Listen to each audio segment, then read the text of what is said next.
श्रीपाद राजम शरणम प्रपत्ति। श्रीपाद प्रभु ने कर्म विनाश के संबंध में किया हुआ विधान 33 इस संख्या का विशेष कुरुगड्डी में श्रीपाद प्रभु के कार्यक्रम। श्रीपाद प्रभु ने शंकर भट्ट से एक समय कहा था, शंकर भट्ट, हम जिसका अनुष्ठान करते हैं वह अग्नि विद्या है। अग्नि की उपासना करना क्षत्रिय लक्षण है। तुम्हारी अग्नि उपासना बुझे हुए चूल्हे पर रसोई पकाने के समान है। यह सुनकर मैंने प्रथम श्रीपाद प्रभु का जय जयकार किया। उसके पश्चात कहा, महाराज, मेरे जीवन के पश्चात भी यह चूल्हा ऐसा ही होगा। उस समय श्रीपाद प्रभु ने कहा, तुम्हारे बुझे हुए चूल्हे में स्वयं की शक्ति नहीं है। मेरी योग शक्ति से बनाई हुई रसोई प्रसाद रूप बनकर भक्तों के दैन्य दुख हरण करती है। यह चूल्हा और 9 वर्षों तक सुलगने वाला है, इसलिए मैं 33 वर्ष तक गुप्त रूप में था। इसके पश्चात 3 वर्षों तक तेज स्वरूप में रहकर श्रद्धापूर्ण भक्तों को दर्शन देता रहा। उस समय मैं 33 वर्ष की आयु का था। योगियों के जीवन में 33 वर्ष की आयु में उनके जीवन में बदलाव आते हैं। रुद्रगणों की संख्या 33 कोटि है। श्रीपाद प्रभु 1-2 क्षण रुककर आगे कहा, अपना अग्नि यज्ञ इसके पश्चात भी चलता ही रहेगा। कर्म को स्थूल रूप देने के पहले वह सूक्ष्म रूप में होता है। उसके पूर्व कारण रूप देह कारण शरीर में होता है।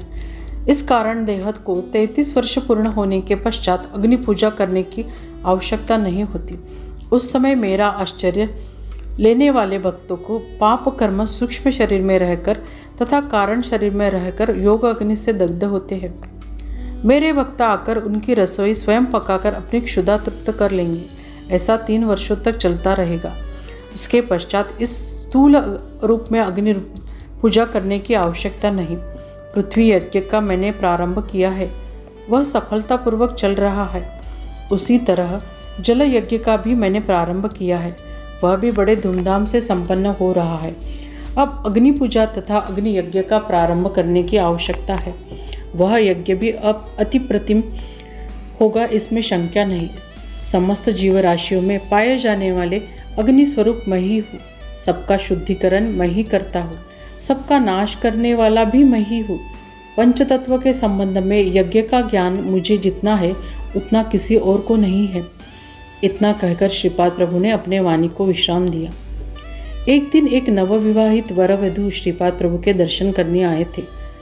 उन्हें पंचदेव पहाड़ के दरबार में रहने की प्रभु ने आज्ञा दी।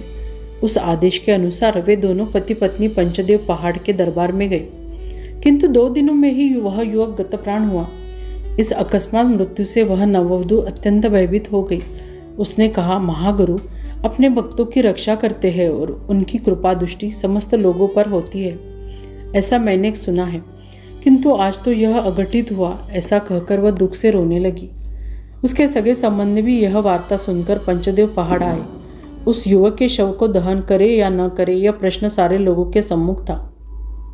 श्रीपाद प्रभु की आज्ञा के बिना वह मृतदेह दरबार से बाहर नहीं ले जा सकते, ऐसा सेवेकरी लोगों का कहना था। उसी समय श्रीपाद प्रभु ने दरबार में प्रवेश किया। शोक सागर में डूबी हुई उस नववधू ने अपने दुर्भाग्य की कर्म कहानी श्रीपाद प्रभु को सुनाई। श्रीपाद प्रभु ने कहा, कर्म का फल भुगतना अनिवार्य होता है।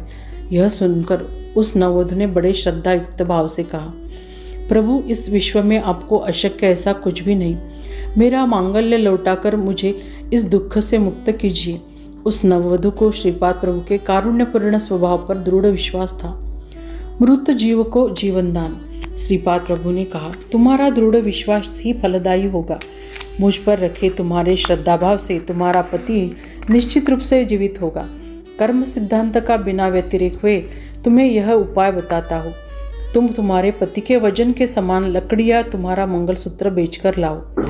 उन लकड़ियों से रसोई पकाओ। चूल्हे में लकड़ियाँ जैसे जलती रहेंगे वैसा तुम्हारा अमंगल जल जाएगा। श्रीपाद प्रभु के कहे अनुसार सारी लकड़ियाँ जल जाते ही वह युवक निद्रा से उठे जैसा उठकर खड़ा हुआ। आजू बाजू के सगे संबंधी थे। उस युवक को जीवित हुआ देखकर वह नववधू आनंद से झूम उठी। सारे भक्तगणों ने एक मुख से बड़ी भारी आवाज में श्रीपाद प्रभु का जय घोष किया। दरिद्र ब्राह्मण पर श्रीपाद प्रभु की विशेष कृपा। एक गरीब ब्राह्मण श्रीपाद प्रभु के दर्शन करने आया। वह गरीबी से इतना तंग आ चुका था कि यदि श्रीपाद प्रभु की कृपा दृष्टि नहीं हुई तो आत्महत्या करने का उसने निश्चय किया था। श्रीपाद प्रभु ने उनके मन के भावों को जान लिया। उन्होंने चूल्हे में एक जलती लकड़ी लेकर उस ब्राह्मण के पीठ को स्पर्श किया। उस जलते हुए अंगार से ब्राह्मण के पेट में असह्य वेदना होने लगी। उस समय श्रीपाद प्रभु ने कहा, अरे ब्राह्मण देव, तुम तो आत्महत्या करने निकल गए थे। यदि मैं तुम्हारी उपेक्षा करता तो निश्चित रूप से आत्महत्या कर बैठते। उस आत्महत्या के संबंध की संबंध स्पंदने इस जलती हुई लकड़ी के स्पर्श से नष्ट हुई। अब तुम्हें गरीबी से छुटकारा मिलेगा। ऐसा कहकर श्रीपाद प्रभु ने ठंडे हुए उस लकड़ी को ब्राह्मण को देकर सुरक्षित रूप से अपने उत्तरीय में बांधकर घर ले जाने के लिए कहा। आदेश के अनुसार उस ब्राह्मण ने वह लकड़ी अपने उत्तरीय में बांधकर सुरक्षित से घर लाया। घर के आकर उसने अपने उत्तरीय की गांठ छोड़कर देखा तो उसके आश्चर्य का ठिकाना न था। वह लकड़ी सोने की बन गई थी। इस तरह उस गरीब ब्राह्मण पर श्रीपाद प्रभु ने विशेष कृपा की थी। श्रीपाद प्रभु के अनेक भक्त के पापों को अग्नि यज्ञ से दहन किया था। कभी कभी वे भक्तों को बैंगन, भिंडी, कद्दू ऐसी सब्जियां लाने को कहते थे। उन सब्जियों के रूप में भक्तों के पाप कर्मों के स्पंदनों को आकर्षित किया करती। इन सब्जियों को रसोई में उपयोग करने से भक्तों को खाने के लिए कहते थे। इस प्रक्रिया से भक्तगण अपने कर्मबंधन से मुक्त होते थे। एक बार एक उपवर कन्या श्रीपाद प्रभु के दर्शन करने आई थी। उसका विवाह तय नहीं हो रहा था। उसे कुजदोष होने से उन्होंने उस कन्या को कंद लाने को कहा। उस कंद की सब्जी उस कन्या तथा उनके कुटुंबियों को खाने के लिए श्रीपाद प्रभु ने कहा। इस प्रकार प्रभु के आदेश का पालन करने के पश्चात अल्पकाल में ही उस कन्या का विवाह एक योग्य वर के साथ संपन्न हुआ। श्रीपाद प्रभु कुछ लोगों को गाय का घी रसोई के लिए लाकर देने के लिए कहते थे। कुछ भक्तों को गाय के घी का दीपक भगवान के सामने लगाकर रखने को कहते। घर में अत्यंत बुरी अवस्था हो अथवा कन्या के विवाह के संबंध कोई बाधा हो तो प्रभु उन्हें प्रति शुक्रवार को राहु काल में अंबिका देवी का पूजन करने को कहते थे। श्रीपाद प्रभु का एक भक्त एक बार बड़ा भारी बीमार हुआ। उसके कुटुंबियों को प्रभु ने उनके कमरे में एरंड के तेल का दिया जलाकर रखने को कहा। वह दिया निरंतर चलता रहे, किसी भी परिस्थिति में वह बूझ न जाए, ऐसी ताकीद दी गई थी।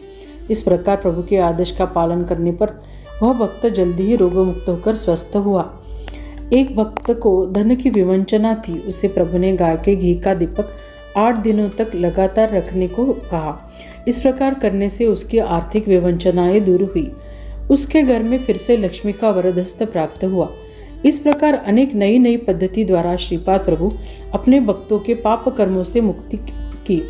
इन सारी पद्धतियों को समझ लेना सामान्य मानव के बुद्धि की कक्षा से बाहर है। फलश्रुति, इस अध्याय के पठन या श्रवण करने से समस्त कर्म दोषों से निवृत्ति होती है। श्रीपाद श्री वल्लभ प्रभु की जय। श्री गुरुदेव दत्त। यह अध्याय संपूर्ण श्रीपाद श्री वल्लभ चरित्र से लिया गया है। कलियुग के प्रवास से धर्म ग्रंथ पठन के लिए समय अभाव है। अभी श्रीपाद श्री वल्लभ चरित्र संक्षिप्त भी उपलब्ध है। आप इसे पठन करके प्रभु का आशीर्वचन प्राप्त कर सकते हैं।